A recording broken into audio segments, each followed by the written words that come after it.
Assalamualaikum warahmatullahi wabarakatuh. Kami dari kelompok 11 ingin mempresentasikan hasil proyek kami yang berjudul Analisis Topik dan Sentimen Masyarakat mengenai kebijakan tes kompetensi akademik atau TKA sebagai syarat wajib seleksi SNBP 2026 pada platform YouTube. Proyek ini kami laksanakan untuk memenuhi mata kuliah pemrosesan teks yang diajarkan oleh Ibu Ulfa Siti Nuraini Estat MStat. Saya Kevin Foreman Hutahayan dengan NIM belakang 095. Dan saya Mutiara Nurfadatun 5 dengan NIM belakang 116. Dan saya Nuri Mulutul Haliza dengan NIM akhir 160. Next. Oke, lanjut ke latar belakang. Jadi yang latar belakangi proyek yang berdasarkan prestasi atau SNBP dan penerapan teks kompetensi akademik atau TKA sebagai syarat wajib SNBP 2026 yang memicu diskusi publik luas terutama di YouTube sebagai wadah opini masyarakat. Nah, pada komentar-komentar YouTube ini terdapat sentimen positif, negatif maupun netral. Kemudian next. Lalu manfaat dari proyek ini itu yang pertama itu kita dapat mengetahui pandangan dan sentimen masyarakat terhadap kebijakan tes tes kompetensi akademik atau TKA dan SNBP 2026. Yang kedua, untuk memberikan gambaran umum mengenai opini masyarakat di media sosial. Opini ini bisa negatif, positif ataupun netral. Yang ketiga, menjadi bahan evaluasi bagi pembuat kebijakan pendidikan dalam penerapan TKA. Yang keempat, untuk meningkatkan pemahaman masyarakat terhadap tujuan dan dampak kebijakan tersebut. Lanjut. Lalu, tujuan. Yang pertama itu mengidentifikasi isu-isu spesifik atau topik-topik kunci yang paling dominan dalam kolom komentar pada YouTube mengenai TKA sebagai syarat wajib SNBP. Lalu yang kedua, dapat melihat kesamaan komentar masyarakat mengenai pelaksanaan TKA sebagai syarat wajib SNBP. Lalu yang ketiga, menghasilkan data dan temuan yang dapat digunakan sebagai bahan evaluasi bagi pembuat kebijakan pendidikan dalam penyesuaian dan penerapan kebijakan TKA. Next. Nah, data yang kami gunakan pada proyek ini adalah data yang diambil dari komentar YouTube yang membahas kebijakan tes kompetensi akademik atau TKA sebagai syarat wajib seleksi nasional berdasarkan prestasi atau SNBP 2026. Kami melakukan scraping pada YouTube dan dari hasil scraping tersebut kami memperoleh komentar yang bersifat positif, negatif, dan netral. Kemudian kami analisis menggunakan teknik algoritma NLP. Next. Untuk referensi yang kami gunakan itu ada dua, yaitu yang pertama ada analisis sentimen pada media sosial klub Persija Jakarta menggunakan metode Naive Bayes. Kita menggunakan memilih referensi ini karena adanya kesamaan antara metode yang kita gunakan, yaitu Naive Bayes sebagai algoritma untuk analisis sentimen. Kemudian yang kedua ada pengantar NLP dan topik model LDA. Nah, kita memilih referensi ini karena ini tuh menjadi referensi utama kita. Dia berisi mengenai rincian penjelasan natural language processing dan pemodelan topik dengan metode LDA. Kemudian next. Oke. Selanjutnya diagram alur. Alur dari proyek itu yang pertama itu kita melakukan pengumpulan data collection. Di sini kita mengambil komentar dari YouTube. Jadi kita ambil semua komentar dari YouTube yang membahas tentang TKA, lalu kita scraping dan mengambil komen-komen yang baik dan positifnya dan jeleknya itu apa. Lalu kita mengolah datanya itu menjadi dua bagian. Yang pertama itu ada fitur engineering, yang kedua itu pra-proses data atau data processing. Di fitur engineering itu datanya itu diambil beberapa dan diberikan bobot agar bisa dianalisis selanjutnya. Lalu untuk data pre-processing itu kita melakukan data cleaning, melakukan penghapusan kata-kata yang tidak berguna atau penghapusan emoji atau link yang ada HTTP-nya itu. Lalu dilanjutkan dengan analisis topik.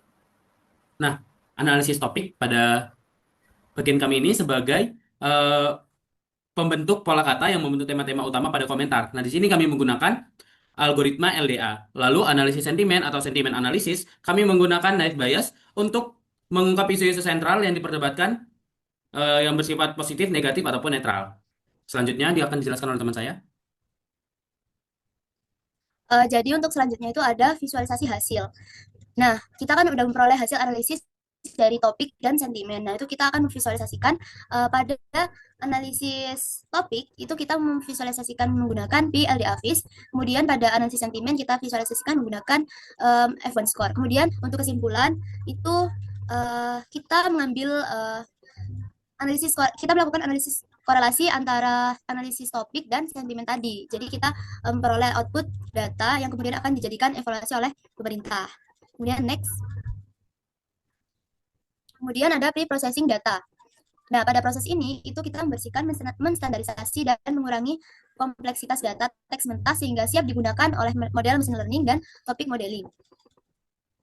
Nah, tahapan dari pre-processing ini itu ada 3, yaitu data cleaning, normalisasi slang, dan reduksi dimensi teks.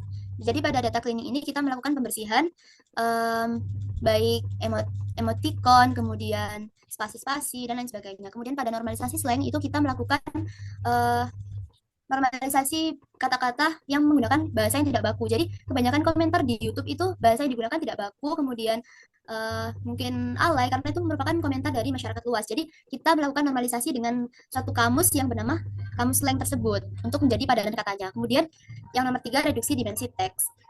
Di sini adalah puncak dari tahapan preprocessing. Kemudian next. Nah, kemudian ada exploratory data analysis atau EDA.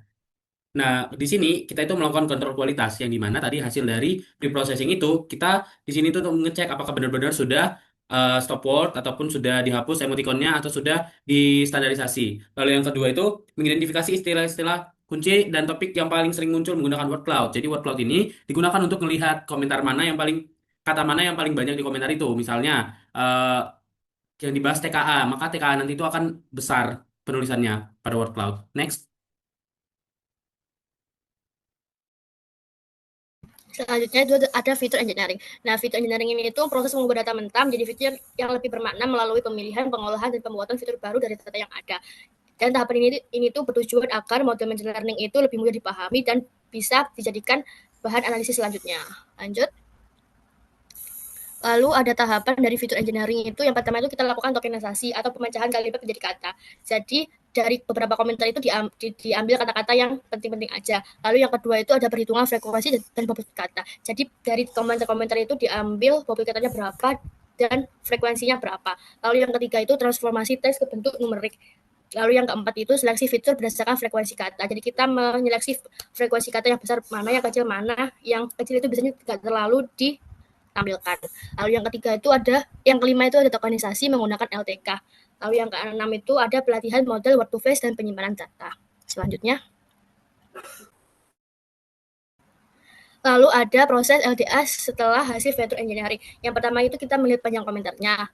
Lalu yang kedua itu kita menghitung kata yang sering muncul itu apa untuk menentukan topik apa yang dibahas dalam komentar tersebut. Lalu yang ketiga itu memvisualisasikan dengan word cloud. Jadi kata-kata yang sering muncul itu dia akan besar, kalau kata-kata yang jarang muncul itu nanti dia akan kecil. Lalu yang keempat itu mencari kata yang berpengaruh menggunakan TF-IDF. Selanjutnya metode. Jadi metode kami gunakan dalam proyek ini yang pertama itu ada TF-IDF untuk melakukan pembobotan topik setiap kata. Jadi topik yang paling sering muncul akan diberikan bobot yang lebih tinggi. Lalu yang kedua ada naive Bayes. Di sini kami menggunakan naive Bayes untuk mengukur dan mengklasifikasikan polaritas sentimen. Karena dalam komentar itu ada komentar yang bersifat positif, negatif, dan netral. Di sinilah gunanya naive Bayes untuk menentukan atau mengklasifikasikan polaritas sentimennya. Lalu yang ketiga ada LDA. LDA ini kami gunakan untuk melakukan pemodelan topik dengan mengidentifikasi pola katanya. Next. Nah, kesesuaian metode. Tadi metode yang pertama kami gunakan adalah TF-IDF. TF-IDF ini sangat cocok untuk mengkonversi teks kualitatif menjadi representasi numerik, di mana kata-kata kunci yang penting diberi bobot tinggi lalu uh, dibuat menjadi numerik. Lalu yang kedua, kami menggunakan klasifikasi naive Bayes untuk melakukan analisis sentimen. Nah, klasifikasi naive Bayes ini kan berfungsinya untuk mengukur polaritas sentimen melalui positif, negatif, atau netral hasil komentar yang kuantitatif tadi yang diubah dari TF-IDF. Lalu yang ketiga ada LDA. LDA ini sangat cocok untuk melakukan identifikasi dan mengekstrak pola kata yang tersembunyi yang membentuk tema-tema utama pada komentar. Jadi setiap komentar itu akan diberikan bulatan-bulatan yang dimana semakin besar bulatannya maka semakin sering kata itu ada dalam pada komentar pada video YouTube tersebut. Next. Nah, untuk selanjutnya itu ada metrik evaluasi. Jadi di sini tuh kita menggunakan metrik evaluasi yang pada analisis sentimen yang kita gunakan metode naive Bayes itu kita menggunakan metrik evaluasi F1 score. Kemudian pada coherence score dan pada analisis sentimen topik itu kita menggunakan coherence score dan PLDA-FIS untuk metrik evaluasinya. Kemudian next. Nah, rencana output yang akan kita dapatkan itu ada 3, yaitu yang pertama model klasifikasi sentimen, kemudian yang kedua pemodelan topik yang kita menggunakan LDA, kemudian yang ketiga analisis korelasi sentimen. Next. Nah, kesimpulan dari ide proyek kami itu, ide ini memiliki tujuan utama yaitu mengidentifikasi isu-isu spesifik yang dominan dan mengukur polaritas sentimen baik positif, negatif maupun netral dari masyarakat secara kuantitatif. Kemudian hasil akhir yang akan kita peroleh itu adalah dapat memberikan insight berupa gambaran umum opini masyarakat dan berfungsi sebagai bahan evaluasi yang berbasis data bagi pembuat kebijakan pendidikan dalam penerapan kebijakan TKA di masa mendatang. Next. Nah, sekian dari presentasi proyek kami. Apabila ada kesalahan kata atau pengucapan, kami mohon maaf. Sekian dan terima kasih. Wassalamualaikum warahmatullahi wabarakatuh.